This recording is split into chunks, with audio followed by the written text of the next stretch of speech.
Welcome to Educlick your online study partner. Good morning दोस्तों, आपका बहुत बहुत स्वागत है आपके अपने यूट्यूब चैनल एजुक्लिक में। तो आप लोग सब कैसे हो भाई?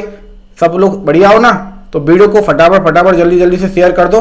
आज क्या शनिवार है यानी कि सैटरडे, तो आज आपका टेस्ट होने वाला है।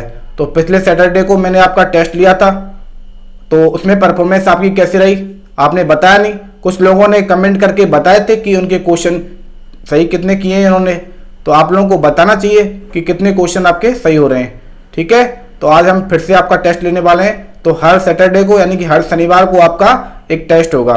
तो आज के टेस्ट में मैंने जो अब तक पढ़ा दिया है, यानी कि पहला चैप्टर आपका क्लियर हो गया है और दूसरा चैप्टर आपका चल रहा है। तो दोनों चैप्टर से मैंने क्वेश्चन बनाए हैं, तो आपको बताना है कि इन क्वेश्चन का आंसर आपको कमेंट बॉक्स में देना है। ठीक है, और वीडियो के लास्ट में आपको ये कमेंट करना है कि आपने जितने मैं क्वेश्चन करवाता हूं उन क्वेश्चन में से आपने कितने क्वेश्चन सही किए हैं। ओके, तो क्वेश्चन स्टार्ट करते हैं फिर।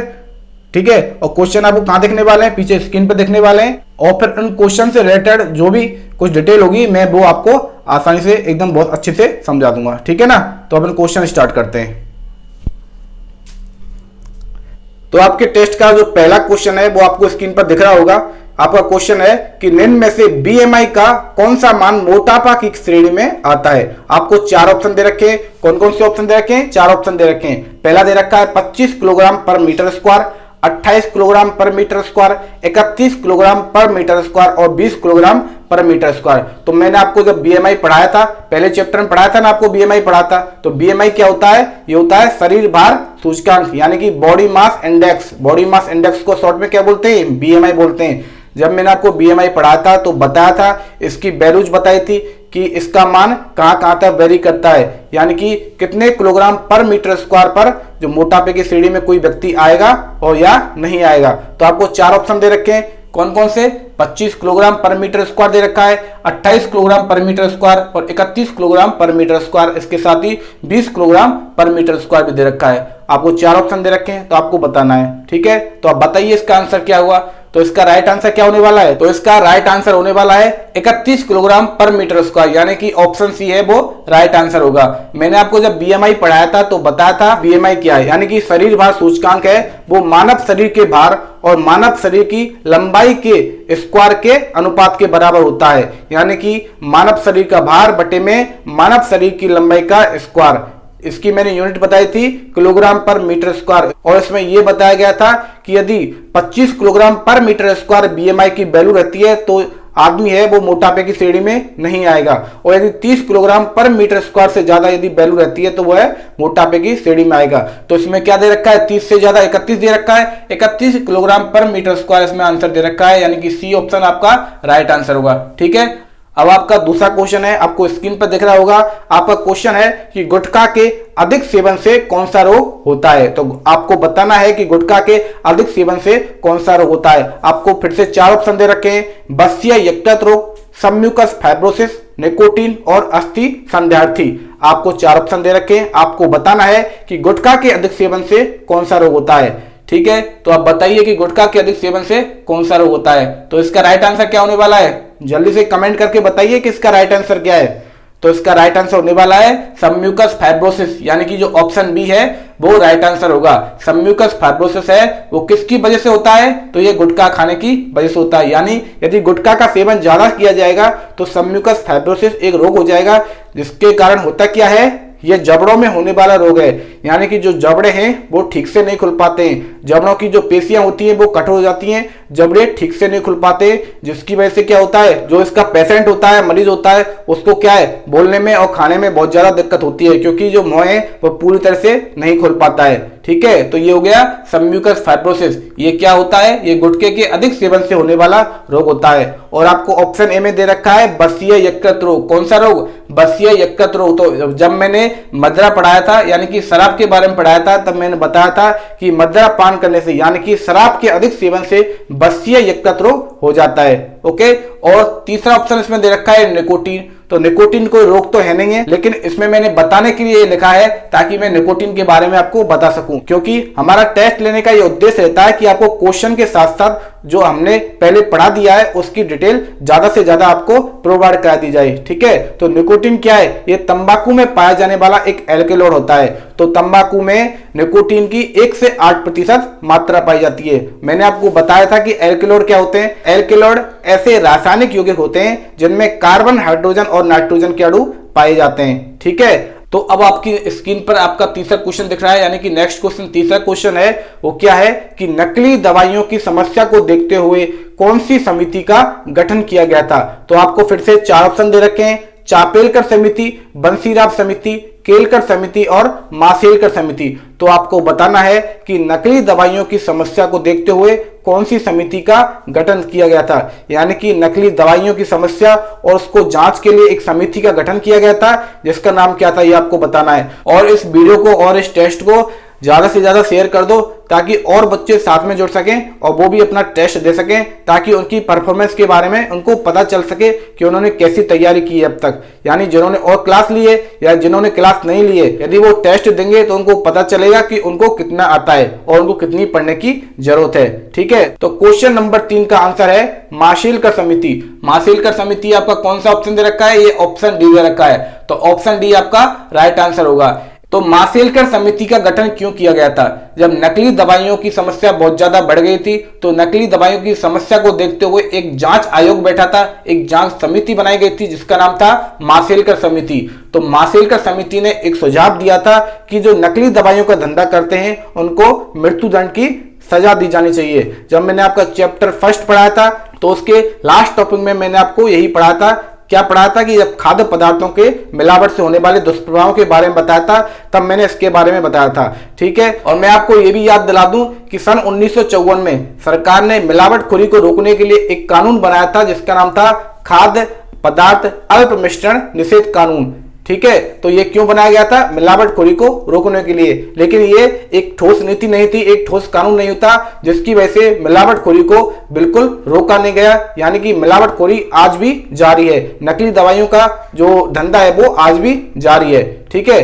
अब देखते हैं नेक्स्ट क्वेश्चन। आपकी स्क्रीन पर आपका नेक्स्ट क्वेश्चन दिख रहा है। आपका नेक्स्ट क्वेश्चन है कि गोभी की सफेदी के लिए कौन से रसायन का छिड़काव किया जाता है। आपको 4 ऑप्शन दे रखे हैं, silver nitrate, silver bromide, lead chromate और कॉपर विलियन। तो आपको बताना है कि गोभी की सफेदी के लिए कौन से रसायन का उपयोग किया जाता है। जो गोभी सफेद की जाती है, ठीक है, उस पर कोई धब्बा ना हो, उस पर काला धब्बा ना हो, तो उसके लिए कौन से रसायन का उपयोग किया जाता है। तो आपको 4 ऑप्शन दे रखे हैं, आपको इनमें से आंसर बताना है कि इसका राइट आंसर कौन सा होगा। तो इसका राइट आंसर क्या है? इसका राइट आंसर है सिल्वर नाइट्रेट। यानी कि जो ऑप्शन नंबर ए है वो सिल्वर नाइट्रेट। तो सिल्वर नाइट्रेट के विलयन का छिड़काव किया जाता है गोभी की सफेदी को बढ़ाने के लिए। यानी कि गोभी की सफेदी के लिए सिल्वर नाइट्रेट के विलयन का छिड़काव किया जाता है। और उसमें एक ऑप्शन और दे रखा है लेड क्रोमेट। मिलावट में जब मैंने पढ़ाया था कि जो हल्दी होती है, हल्दी में लेड क्रोमेट की मिलावट की जाती है और इसके साथ ही जो पीली मिट्टी होती है वो भी हल्दी में मिलाई जाती है। इसमें एक ऑप्शन दे रखा है कॉपर विलयन। तो कॉपर विलयन है, मैंने बताया था जो कॉपर है, कॉपर और लेड का विलयन है वो फलों को पकाने के लिए काम में लिया जाता है। यानी कि कॉपर और लेड के विलयन का छिड़काव किया जाता है फलों पे, जिससे क्या फल आसानी से पक जाते हैं, ठीक है। अब आपकी स्क्रीन पर नेक्स्ट क्वेश्चन आता है। आपका नेक्स्ट क्वेश्चन है कि आहार नाल, आहार नाल को इंग्लिश में बोलते हैं एलिमेंट्री कैनाल। तो एलिमेंट्री कैनाल यानी कि आहार नाल की लंबाई कितनी होती है। आपको फिर से 4 ऑप्शन दे रखे हैं, 5 मीटर, 6 से 7 मीटर, 8 से 10 मीटर और 7 मीटर। जब मैंने दूसरा चैप्टर स्टार्ट किया था ह्यूमन सिस्टम यानी कि मानव तंत्र, तब मैंने आहार नाल के बारे में आपको बताया था कि आहार नाल की लंबाई कितनी होती है। तो उसमें आपको आंसर बताना है कि आहार नाल की लंबाई कितनी होती है। तो इसका राइट आंसर क्या होने वाला है? तो इसका राइट आंसर होगा 8 से 10 मीटर। जो आहार नाल की लंबाई है वो 8 से 10 मीटर होती है। यानी कि आहार नाल 8 से 10 मीटर लंबी होती है। अब आहार नाल होती क्या है? आहार नाल है मुख से शुरू होती है और कहां तक जाती है? मल द्वार पे खत्म हो जाती है। यानी कि जो पाचन तंत्र है, जो डाइजेस्टिव सिस्टम है, वो पूरा किसमें होता है? आहार नाल के अंदर होता है। इसकी लंबाई कितनी होती है? 8 से 10 मीटर होती है, ठीक है। तो मैं समझता हूं कि जिन बच्चों ने अपनी जो क्लासेज हैं यानी जो वीडियोज हैं वो अच्छे से देखी हैं, ठीक है, उनका अच्छे से अध्ययन किया है, साथ में नोट्स बनाए हैं, पढ़ाई की है, तो उनको ये क्वेश्चन बहुत आसान लग रहे होंगे। उनको उन क्वेश्चन को सॉल्व करने में यानी कि उनका आंसर देने में बिल्कुल प्रॉब्लम नहीं हो रही होगी, ठीक है। तो आपकी स्क्रीन पर नेक्स्ट क्वेश्चन है कि मुख में जीभ कौन सी पेशी से जुड़ी रहती है। आपको 4 ऑप्शन दे रखे हैं, मुख गुहा, फेनुलम लिंगुअल और टेंगोबिना और इनमें से कोई नहीं। तो आपको बताना है जो जीभ है वो कौन सी पेशी से जुड़ी रहती है। जीभ किसको बोलते हैं? टंग को बोलते हैं, मुख बोलते हैं माउथ को। तो आपने बताना है कि जो जीभ है वो कौन सी पेशी से जुड़ी रहती है। आपको 4 ऑप्शन दे रखे हैं, तो इसमें से राइट आंसर कौन सा होने वाला है? जीभ कौन सी पेशी से जुड़ी रहती है? जल्दी जल्दी बताओ। तो जीभ जुड़ी रहती है फेनुलम लिंगुअल से। किससे? फेनुलम लिंगुअल से। तो इसका ऑप्शन भी है वो राइट आंसर है, यानी कि फेनुलम लिंगुअल है उससे क्या है? जीभ जुड़ी रहती है। जो माउथ कैविटी होती है यानी मुख गुहा होती है, तो मुख गुहा के अंदर फेनुलम लिंगुअल नामक एक पेशी पाई जाती है जिसके सहारे जो जीभ होती है वे पूरे मुंह में घूम सकती है, ठीक है। तो आप देखते हैं नेक्स्ट क्वेश्चन। आपकी स्क्रीन पर आपको दिख रहा होगा। नेक्स्ट क्वेश्चन है आपका कि मांसाहारी पशुओं में दांत सबसे ज्यादा कौन से विकसित होते हैं, यानी कि मांसाहारी पशुओं में कौन से दांत सबसे ज्यादा विकसित होते हैं। 4 ऑप्शन दे रखे, कृंतक, चबर्णक, अग्रचबर्णक और रत्नक। कृंतक को क्या बोलते हैं? इंसीजर। चबर्णक को बोलते हैं मोलर और अग्रचबर्णक को बोलते हैं प्री मोलर और रत्नक को क्या बोलते हैं? कैनाइन। तो आपको बताना है कि जो मांसाहारी पशु होते हैं उनमें सबसे विकसित जो दांत होते हैं वो कौन से प्रकार के होते हैं, ठीक है। तो आपको बताना है कि इसका राइट आंसर क्या है। तो जल्दी से इसका कमेंट बॉक्स में जवाब दीजिए कि मांसाहारी पशुओं में ऐसे कौन से दांत होते हैं जो सबसे ज्यादा विकसित रहते हैं। तो इसका राइट आंसर है ऑप्शन डी, रत्नक यानी कि कैनाइन। तो जो रत्नक दांत होते हैं, ठीक है, वो मांसाहारियों में सबसे ज्यादा विकसित होते हैं। मैंने जब आपको पढ़ाया था तो मैंने बताया था जो मुंह में मांसाहारियों में यानी कि कुत्ते बिल्लियों में तो आपने देखा होगा मांसाहारियों में साइड में जो 2 ऊपर और 2 नीचे जो पैने पैने से दांत बाहर निकले होते हैं वो कौन से होते हैं? वो कैनाइन कहलाते हैं यानी कि रत्नक कहलाते हैं। तो मांसाहारियों में सबसे ज्यादा यही दांत विकसित होते हैं। इनका काम क्या होता है? ये क्या करते हैं? ये काटने और फाड़ने का काम करते हैं, ठीक है। और इसमें देखा है कृंतक यानी कि इंसीजर।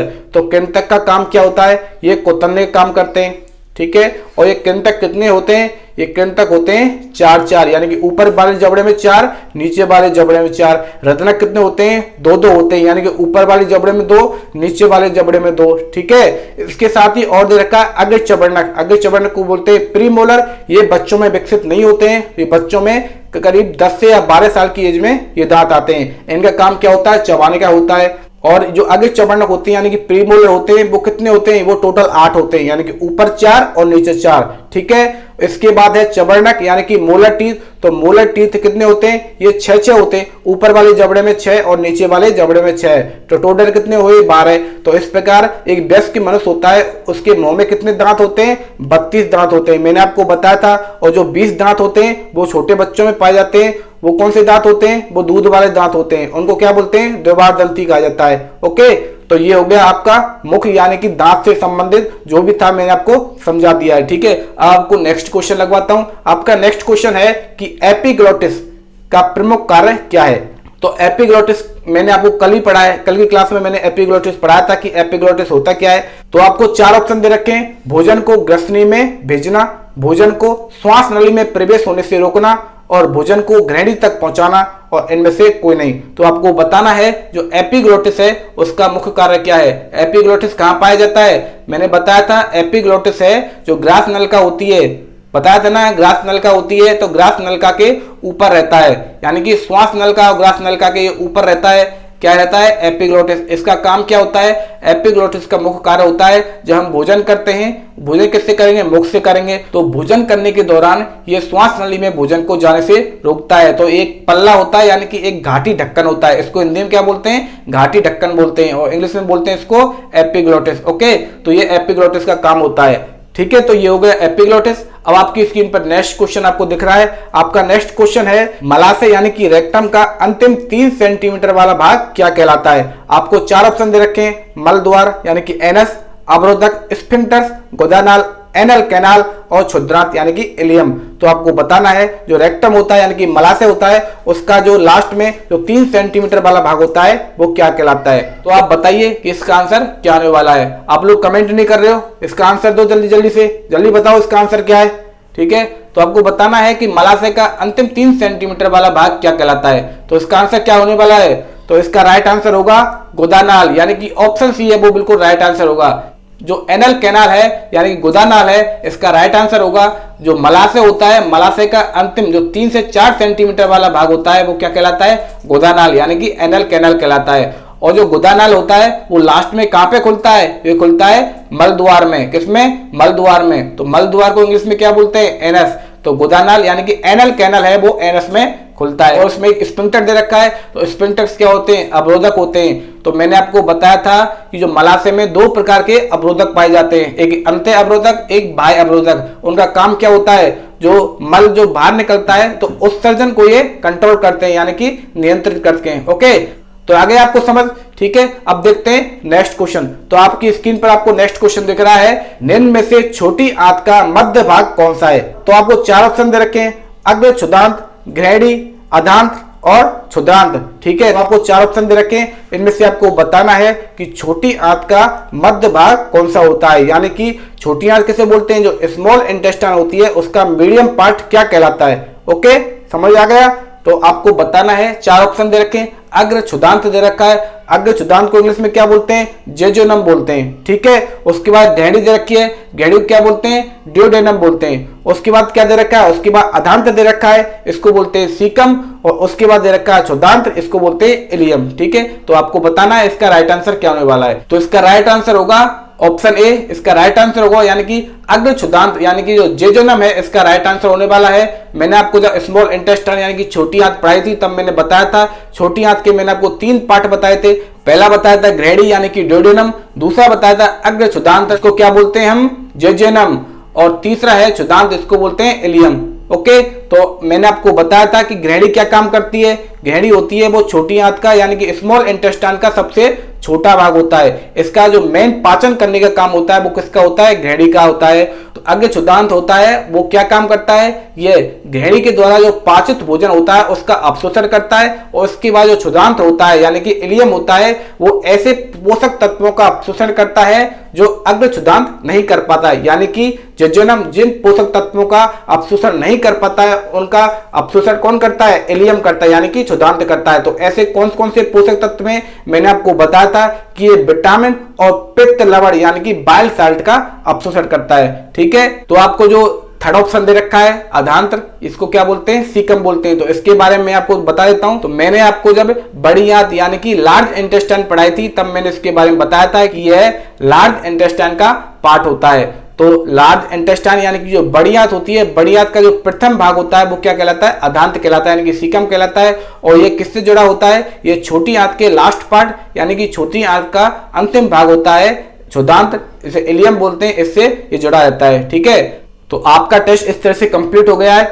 आपके टेस्ट में आज फिर से 10 क्वेश्चन पूछे गए हैं। तो आपको कमेंट में ये बताना है कि आपकी परफॉर्मेंस कैसी रही है, आपसे कितने क्वेश्चन हुए हैं, टोटल बताना है कि आपको 10 में से कितने क्वेश्चन आए हैं और कितने क्वेश्चन आपसे नहीं आए हैं। ठीक है, और कुछ समझ में नहीं आया हो तो आप कमेंट करके बता सकते हैं कि ये हमें समझ नहीं आया, ये टॉपिक समझ नहीं आया। ठीक है, और इसके अलावा यदि और भी आपको कोई प्रॉब्लम आ रही हो तो वीडियो को आप बार बार रिवाइज करके देख सकते हैं। ठीक है, वीडियो वापस से खोलें, पुराने चैप्टर्स जो पुराने पार्ट में डाल रखे हैं उनको वापस से खोलें और उनका फिर से रिवाइज करें, क्योंकि बार बार रिवाइज करने से क्या होगा, आप उन्हें फिर भूल नहीं पाओगे बिल्कुल भी, आपको पक्का वाला यानी कि अच्छे से याद हो जाएगा। ठीक है, तो आज की क्लास हम यही खत्म करते हैं और इसके बाद आपका मैथ का टेस्ट होने वाला है। ठीक है, तो मैथ का टेस्ट आपको देना है, आपको कहीं जाना नहीं है, वो भी क्लास आपको लेनी है। ठीक है, जिससे आपको मैथ की परफॉर्मेंस के बारे में आपको पता चल जाएगा, आपका जो सर ने पढ़ा दिया है वो पूरा रिवाइज हो जाएगा। ओके, तो मैथ का टेस्ट आपको लेना ही लेना है। और आपको क्या करना है, अब वीडियो को लाइक करना है, और जिन्होंने चैनल को सब्सक्राइब नहीं किया है या जो कैंडिडेट अभी चैनल पर नए जुड़े हैं तो वो चैनल को सब्सक्राइब कर लें, साथ में क्या है बेल आइकन भी दबा दें, जिससे नेक्स्ट जब लाइव क्लास अपडेट होती है तो आपको नोटिफिकेशन आ जाएगा। ओके, और इस टेस्ट को ज्यादा से ज्यादा शेयर करो ताकि और लड़के इन्हें देखें और वो भी अपने क्वेश्चन करके देखें, और ताकि उनको पता चले कि उनकी परफॉर्मेंस कैसी है, उनको कितना आता है। ठीक है, ताकि वो भी इस चैनल से जुड़ सकें और क्लासों का फायदा उठा सकें। तो कल तो संडे यानी कि रविवार है, तो हमने आपको बता रखा है स्टार्टिंग से कि रविवार को क्या रहने वाली है, छुट्टी, यानी कि कोई भी क्लास आपकी नहीं लगेगी। अब हम मिलते हैं मंडे को नेक्स्ट क्लास में। ओके।